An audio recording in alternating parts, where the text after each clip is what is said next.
Assalamualaikum warahmatullahi wabarakatuh. Perkenalkan, nama saya Hamdan Yuafin Amah, nomor absen 27 dari kelas PAI 2A. Saya akan membacakan beberapa kesimpulan dari materi-materi kita yang sudah kita pelajari pada mata kuliah Filsafat Pendidikan Islam yang diampu oleh Ibu Laylatul Zuriyah. Yang pertama yaitu tinjauan filosofis tentang kurikulum pendidikan Islam. Kurikulum merupakan suatu proses atau suatu sistem yang dimana tujuan dari kurikulum tersebut yaitu memberikan dampak positif terhadap anak-anak didik kita, yang mana suatu kurikulum yaitu terdapat suatu proses agenda dan beberapa tugas-tugas atau pokok-pokok pendidikan yang kita ampu kepada anak didik kita. Yang kedua yaitu tinjauan filosofis tentang pendidikan dan metode pendidikan Islam. Metode pendidikan Islam yang sebagaimana kita ketahui yaitu menggunakan metode-metode yang sudah ada, seperti kita menggunakan cara-cara mendengarkan, menulis, ataupun membaca. Yang selanjutnya yaitu pendidikan Islam sebagai suatu sistem. Pendidikan Islam sebagai suatu sistem dapat kita artikan sebagai pendidikan merupakan suatu hal atau rangkaian yang dapat kita peroleh apabila kita menuntut ilmu. Dalam artian tidak menutup kemungkinan bahwasanya yang tidak menuntut ilmu tidak akan memperoleh pendidikan. Tidak. Bahwasanya pendidikan itu dengan adanya sistem, hal tersebut, pendidikan tersebut bisa terlaksana biasanya, tapi kalau tidak biasa. Yang selanjutnya yaitu konsep filosofis tentang evaluasi pendidikan Islam. Evaluasi dapat kita artikan sebagai bukan akhir dari suatu pendidikan. Evaluasi kita gunakan sebagai ujung tombak atau puncak penelaran kita atau koreksi terhadap suatu pendidikan yang ada di kita. Evaluasi tersebut sebagai acuan kita untuk menjadikan pendidikan di Indonesia ini sebagai lebih maju dan lebih agresif lagi, yang mana pendidikan kita dalam dunia masih bisa dibilang agak terbelakang, karena itu tadi latar belakang pendidikan kita yang belum sepenuhnya berlandaskan kepada pemikiran atau kreativitas pemikiran dari bangsa kita sendiri. Yang selanjutnya yaitu alat atau media pendidikan Islam. Di Indonesia sendiri, alat atau media pendidikan itu masih belum sepenuhnya merata. Dalam artian ada yang sudah maju, ada yang masih terbelakang. Seperti contohnya saudara-saudara kita yang ada di NTT atau NTB atau di kawasan wilayah Papua. Itu masyarakatnya masih belum terbilang maju karena ya belum sepenuhnya terjamah oleh pemerintah Indonesia. Lain halnya dengan masyarakat kita yang ada di Jawa. Mereka mayoritas sudah mengenal masyarakat modern yang ada di dunia ini. Yang selanjutnya yaitu dalam hal ini alat atau media pendidikan Islam itu harus segera kita kembangkan bersama pemerintah, karena dengan adanya pemerintah maka kita bersama-sama untuk memajukan pendidikan Islam yang ada di Indonesia ini. Karena kalau kita tidak ada, pemerintah itu nggak ada temannya. Ibaratnya uang, kalau ada yang melakukan itu akan terlaksananya suatu program pendidikan. Tapi kalau ada uang saja itu tidak bisa berjalan. Tapi kalau ada orangnya dengan tidak ada uangnya, dalam artian pemerintah, ini juga tidak bisa berjalan sepenuhnya. Yang selanjutnya yaitu perbedaan pendidikan Islam dan yang ada di Barat. Ini mengenai masalah terbelakang sebenarnya. Menurut saya pendidikan Islam yang ada di Barat itu lebih berorientasi kepada hal-hal yang bersifat pemikiran atau nalar kritis mereka. Sedangkan kita, orang-orang Islam itu hanya lebih mengedepankan kepada pendidikan yang bersifat akhirat saja. Mereka lebih mengutamakan seperti ilmu-ilmu fikih, ilmu-ilmu tafsir, ilmu-ilmu hadis dan lainnya. Tetapi orang-orang barat itu lebih mengedepankan kepada pemikiran-pemikiran strategis yang kritis, sehingga mereka dapat maju dan berkembang pesat seperti yang ada sekarang ini. Dan juga mereka itu pada dasarnya tidak mengenal apa itu adanya Al-Quran dan apa itu adanya Sunnah. Mereka lebih mementingkan pemikirannya yang menjadi suatu tombak acuan pemikiran mereka. Yang selanjutnya yaitu pemikiran tokoh pendidikan Islam yang ada di Indonesia. Seperti yang kita ketahui dan kita sudah pelajari, pemikiran tokoh pendidikan yang ada di Indonesia itu ada dua yang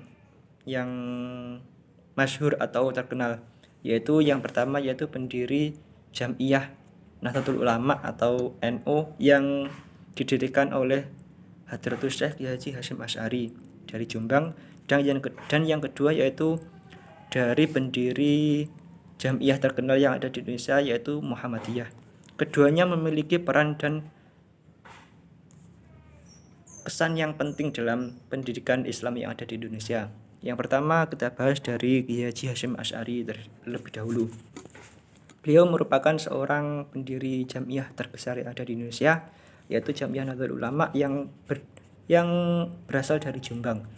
Nahdlatul Ulama sendiri didirikan di wilayah Surabaya, yang mana pada masyarakat sendiri Surabaya dan Jombang itu saling berdekatan, dan di sana ada waliullah dari tanah Jawa yang terkenal yaitu Sunan Ampel. Dari latar belakang tersebut dapat kita simpulkan masyarakat yang ada di sekitarnya itu sudah lebih mengenal Islam, dan mereka hanya perlu pelurusan saja dari adanya ritual-ritual Islam atau syariat-syariat Islam yang ada di daerah itu. Jadi Haji Hasyim Asy'ari lebih mengedepankan kepada sifat-sifat atau peninggalan syariat peninggalan yang ada dari zaman Wali Songo. Seperti adanya tahlilan. Tahlilan sendiri itu dirubah dari adanya kebiasaan masyarakat Jawa yang sebelumnya itu menyembah kepada roh-roh halus, dan mengubahnya untuk menjadi tahlilan itu untuk mendoakan orang-orang yang sudah meninggal dan berdoa kepada Allah. Dan itu tidak dilarang oleh syariat Islam, tapi syariat Islam tidak menentangnya. Yang kedua yaitu pemikiran dari Kiai Haji Ahmad Dahlan dari Yogyakarta, adalah pendiri Muhammadiyah. Kiai Haji Ahmad Dahlan sendiri merupakan sosok tokoh yang sangat jenius dan cemerlang dalam pemikirannya.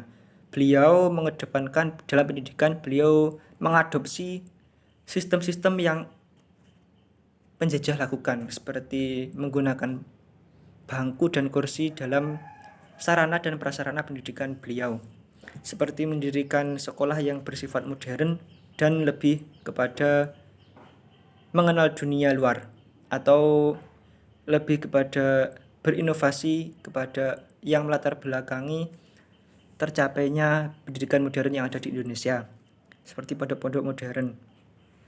Dan hal itu dilatar belakangi oleh kegiatan atau masyarakat daerah Jogja pada waktu itu. Pada waktu itu memang daerah Jogja memang agak terkenal sebagai daerah yang masih abangan, atau belum adanya Islam yang lebih mendalam dari masyarakat sendiri. Jadi beliau Kiai Haji Ahmad Dahlan membuat masyarakat Yogyakarta itu agar mudah diterima dengan itu adanya, maka masyarakat Kiai Haji Ahmad Dahlan sendiri membuat masyarakat sana itu agar terkesan lebih mudah syariat Islam itu agar bisa diterima.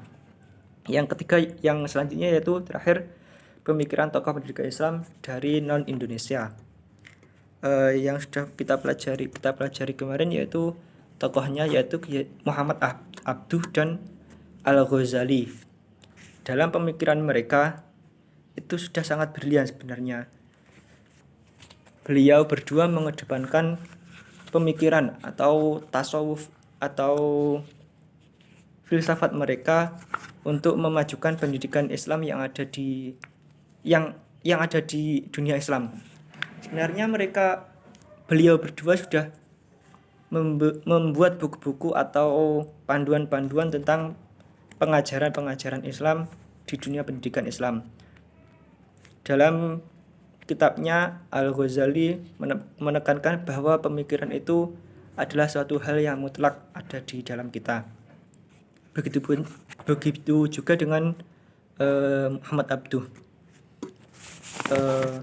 Al-Quran sendiri sebenarnya Allah sendiri sudah berfirman dalam Al-Quran, salah satunya yaitu yang ada di dalam surat Al-Waqiah ayat 62 yang berbunyi, Bismillahirrahmanirrahim, walaqad alimtumun nasy'atal ula falaula tadzakkarun. Yang artinya, dan sesungguhnya kamu telah mengetahui penciptaan yang pertama, maka mengapa kamu tidak mengambil pelajaran dari penciptaan yang kedua ini? Dalam artian kita itu harus berpikir-pikir atau bernalar tentang kejadian-kejadian yang sudah ada pada zaman dahulu, seperti kejadian-kejadian yang sudah ada atau sudah terjadi kepada zaman sebelum kita atau orang-orang sebelum kita. Supaya apa? Supaya kita itu menjadi orang-orang atau insan yang sempurna. Dalam artian kita itu sudah diberi pengetahuan atau sejarah dari orang-orang yang terdahulu, dan kita itu harus mengambil pelajaran tersebut agar kehidupan kita menjadi insan kamil yang sempurna di mata Allah Subhanahu wa taala. Selanjutnya yaitu tugas UAS dari yang selanjutnya yaitu menganalisis kondisi terkini dan kenapa kurang majunya pendidikan Islam kita saat ini. Terkait hal itu, kita kembali kepada latar belakang yang mana konsep pendidikan Islam itu berbeda dengan konsep pendidikan yang ada di Barat, di mana konsep pendidikan Islam kita itu berlatar belakang atau lebih mengedepankan kepada ilmu-ilmu akhirat, seperti ilmu fikih dan ilmu-ilmu sebagainya yang sudah saya sebutkan tadi. Dan pemikiran Barat itu lebih mengedepankan kepada ilmu-ilmu bernalar atau berpandangan terkait ilmu-ilmu pendidikan yang ada di dunia ini. Lebih tepatnya, kita itu harus mengadopsi keduanya. Dalam artian kita juga berhablum minallah dengan menggunakan ilmu-ilmu akhirat atau ilmu-ilmu yang bersumber dari Allah, dan juga kita itu harus menalar atau berpikir tentang kalam-kalam Allah yang bersifat kauniyah, seperti adanya ilmu bumi dan ilmu dunia lainnya. Yang ketiga yaitu dari beberapa perspektif yang saya baca tadi, solusi dari pemikiran saya atau dari pribadi saya sendiri yaitu kita itu harus juga memikirkan bagaimana kemajuan pendidikan Islam itu yang ada saat sekarang, di mana pendidikan kita itu selain mempelajari tentang ilmu-ilmu agama, juga mempelajari ilmu-ilmu yang bersifat duniawi. Dengan begitu kita itu menjadi lebih sempurna lagi, karena Allah sendiri sudah menciptakan kalam Allah sendiri yang kita ketahui ada dua, yaitu kalam Allah yang bersifat qauliyah dan bersifat kauniyah, di mana kalam Allah yang bersifat qauliyah itu sudah tertera dalam Al-Quran dan Al-Hadis atau As-Sunnah. Sedangkan ayat-ayat Allah yang bersifat kauniyah itu ada di dalam dunia kita sendiri. Kita tinggal mempelajari dan menggunakan Kalam alam Allah itu untuk berzikir atau mengingat Allah melalui penciptaan-penciptaannya, seperti adanya matahari, adanya langit, bumi, bulan, dan lain sebagainya. Kiranya itu yang dapat saya sampaikan. Bila ada kurang lebihnya saya mohon maaf. Sekian dari saya. Wassalamualaikum warahmatullahi wabarakatuh.